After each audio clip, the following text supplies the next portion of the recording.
Good afternoon. My name is Kitty Barringer, and I work with the Brain Injury Association of North Carolina. Today we are continuing our educational series, Follow the Turtle, Educate Yourself.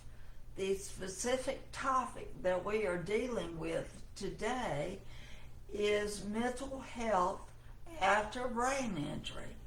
First, we're going to review just a little bit. Our brains control everything we do, how we think, how we act, and how we feel.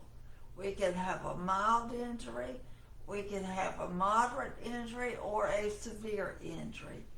And any injury may cause an elevated risk of anxiety, depression, or some sleep problem.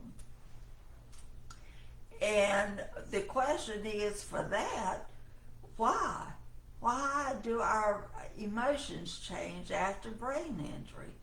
Well, to begin to answer that question, we have to ask another question, and that is, what part of your brain was injured? And I'm going to give you an example.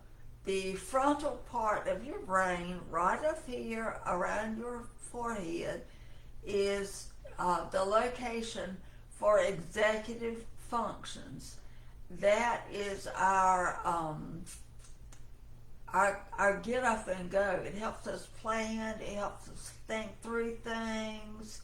It is often called our gatekeeper, because it kind of helps us know when to say something and when not to, and it just kind of helps protect us from getting in a lot of trouble. It helps us know what to do. We can, when we're damaged there, we don't have the ability to stop ourselves. We just keep going, and we end up doing what we probably may not need to do. We can be angry, we can be aggressive, we can be inappropriate talking or acting. When I was in the hospital, I was angry when I went to therapy because they would not work with me first. Also, I was very inappropriate because I would take my clothes off around anybody. So the nurses had a sign on their door to see them before they entered. I would tell dirty jokes to anybody that would listen, even little children. So I was not a very good patient. On the opposite end of that, you can have a flat affect, and what that is that you're just emotionless, and you do your activity, but you show no expression of any sort. You just do it. Common problems that we might have are our outbursts, our negativity, our apathy, depression, anxiety, etc. And some people call these challenges that we face mood swings. We call them emotional roller coasters. We're either happy or devastated. We're either laughing or crying. And the main thing for people to know around us, family and friends, and ourselves, is that this is not our fault. It is our brains are trying to recuperate and heal themselves and help us get back on our feet.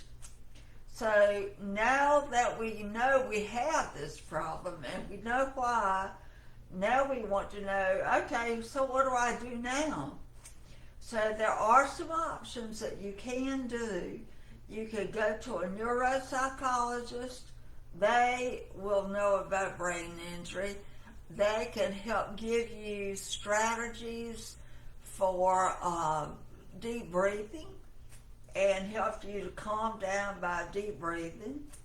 You can have possible strategies of changing your mind process so that you're less negative and more positive. One good thing that you can do is you can be open to your family and friends around you. You can express your problem. You can tell them, look, I've got this problem and I need you to know about it. And that will give you a sense of control for your own surroundings, and it will help them kind of know what to do around you. You can also seek information from the people around you, in that they might know what it is that is triggering these responses, and they may be able to tell you and help you. And you already know to avoid places and people and things that might set you off. So you have to be aware of what's going on around you and who it is, and certain situations of lights and fans on the ceiling and noises and such. You just have to know and stay away from these things. Another good thing for you to do is to go to a support meeting or just join it online. Going, you find out that there are people that are just like you, and you do the same thing online. You get to talk if you like to. You get to be quiet if you'd like to. There's no pressure. You are just around a group of people that know exactly how you feel. And they may be able to help you know what to do to work with this emotional roller coaster. They may have some things that work for them. At the peer support groups, or really anywhere, you can find a peer mentor, somebody that you look up to that will probably be able to help you know that you can get through this, and they may be able to give you strategies also. Another event that you can do is exercise, and this is good for the body and the brain. The brain releases chemicals that soothe your brain and help you calm down, and that is really a good way to get calmed down and take a hold of this stressful situation. And if you can't get outdoors to exercise and get that chemical from your brain, exercise in your home, in your chair, or watch a video and do what you can. You don't have to be perfect, just do what you can. The last thing I want to tell you about getting a handle on these emotions is you can also try to meditate. You can seek your neuropsychologist or therapist to help you find things online. You can find things on your cell phone, but you just make sure that your doctor is guiding all this so that you don't get into any trouble. The last and a very important thing to do is to call the Brain Injury Association of North Carolina. We have 5 offices in North Carolina. Our headquarters is in Raleigh. We have offices in Greenville, Charlotte, Asheville, and Winston-Salem. You are welcome to reach out to any of these offices. We would love to talk to you and be able to help you. The number that you could call to reach any of these offices is 1-919-833-9634. Again, the number is 1-919-833-9634. You can also go on our website and you can find it by entering the email address www.bianc.net. And at that website you will find a multiple group of things that can help you. There is a resource area there that has resource listings for the whole state of North Carolina that we're aware of. And some of the topics there are residential homes, there are neuropsychologists, there are listings for vision therapy, just to name a few. Also in that same area, there's a listing of the state support groups.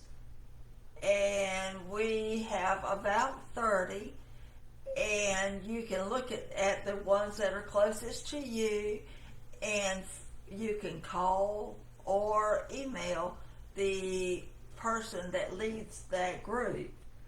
Also at the North Carolina Brain Injury Association, you can find information on events and training. The training you can look at to learn more about brain injury, and events are there to let you know different things that are happening around the state through the Brain Injury Association of North Carolina. You can learn soon that is going to be a virtual camp through statewide, and that is coming up in September. You will also learn that there is going to be a conference for family and professionals later on this year, and you can attend that. You'll be able to register for that online and go to it, and you won't really have to do a whole lot. It just exposes you to more social activity and other people and the way things are going and people are acting. I want to also encourage you that you could go on social media, like this Facebook presentation. We also have one for caregivers on Fridays, and we do this Survivors series every 2 weeks also. And there are other methods of social media that are out there that we are involved in, so you can contact us any way you'd like to. And I found a quote the other day, and there was no name to it, so I can't give them credit for this quote, but I liked it, and I'll explain it after I read it. Sometimes it is easier to take 2 steps forward rather than one giant leap and have to take 2 steps backward. I thought this was most appropriate since the title of this series is Follow the Turtle, Educate Yourself. And we know that the turtle won the race, and that's what we want to do. So I'm trying to give you information to help you win the race with brain injury. Our next meeting will be August the 4th at 2 o'clock. I thank you for coming and joining me I hope this has been helpful, and I hope to see you again in 2 weeks. So I will sign off for now. Bye bye.